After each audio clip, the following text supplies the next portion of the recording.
سب کی آواز media net work دیکھنے والوں کا میں رفیع الدین رفیق دل کی گہرائیوں سے استقبال کرتا ہوں۔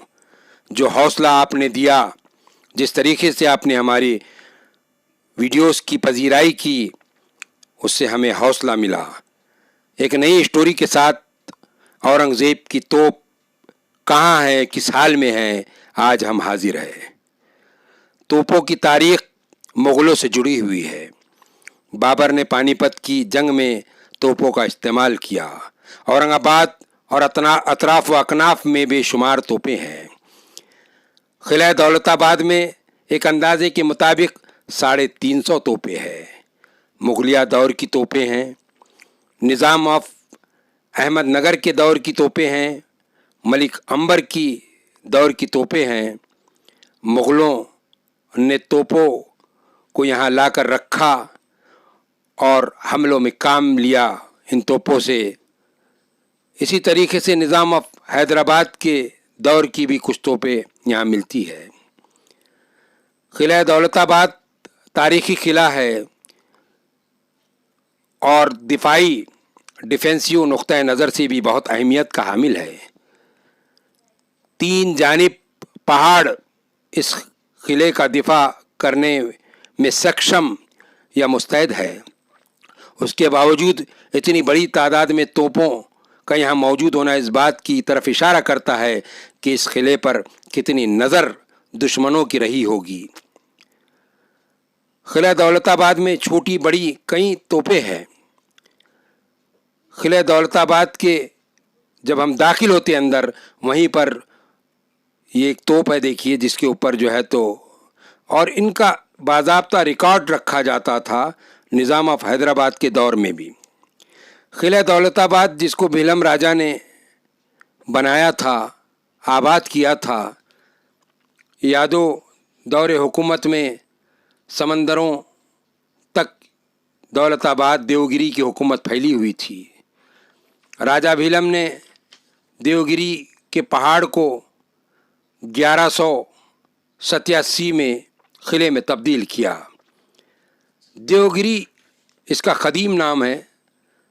محمد تغلق نے جب دولت آباد اپنا دارالحکومت منتقل کیا تو اس کا نام بدل کر دولت آباد رکھا۔ یہ فتح مینار ہے۔ ہم نے آپ کو قلعے میں جو توپیں ہیں وہ بتائی۔ اب ہم آپ کو یہ جو دروازہ ہے، یہ دروازہ کالا کوٹ کا دروازہ کہلاتا ہے۔ یہ یادو دور حکومت کا دروازہ ہے۔ قلعہ یہیں سے آغاز ہوتا تھا، قلعے کا اسٹارٹ ہوتا تھا، اور اس دروازے نے بے شمار عروج و زوال کی داستانیں اپنے اندر سمیٹ کر رکھی ہے۔ جب اس سے آگے بڑھتے ہیں ہم تو ایک برج نظر آتا ہے، اور اب ہم اس کی سیڑھیاں چڑھ رہے ہیں۔ یہ چینی محل کے قریب ہے، چینی محل ہے، اور یہ وہ توپ ہے جو اورنگزیب کی بنائی ہوئی توپ ہے۔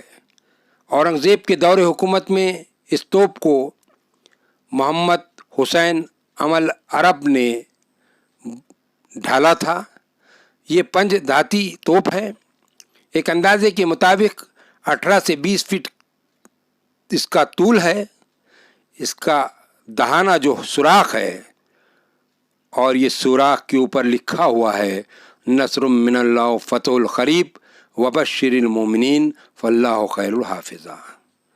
یہ جو دیکھ رہے ہیں آپ، یہ ہے ابو المظفر محی الدین محمد اورنگزیب بہادر عالمگیر بادشاہ غازی، اور یہ لکھا ہوا ہے یہ شکن توپ قلعہ، اور نیچے لکھا ہوا ہے محمد حسین عمل عرب۔ اس کو مینڈا توپ بھی کہا جاتا ہے۔ اس توپ کو ظاہر ہے کہ جو منہ بنا ہوا ہے وہ مینڈے کا ہے، اس لیے اسے مینڈا توپ بھی کہا جاتا ہے۔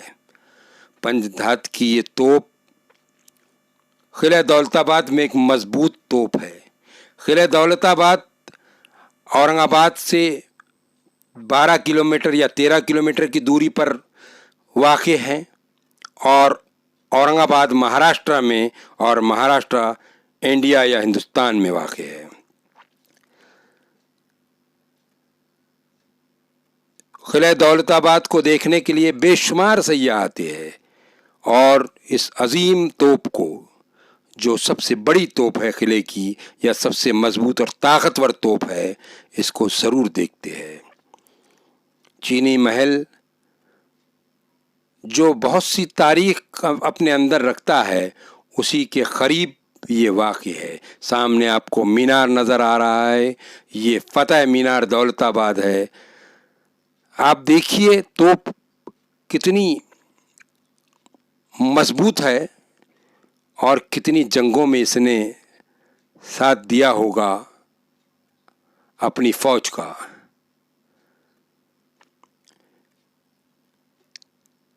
توپ قدیم دور میں جدید ہتھیار تھا۔ یہ آج کس حال میں ہے آپ خود دیکھ سکتے ہیں۔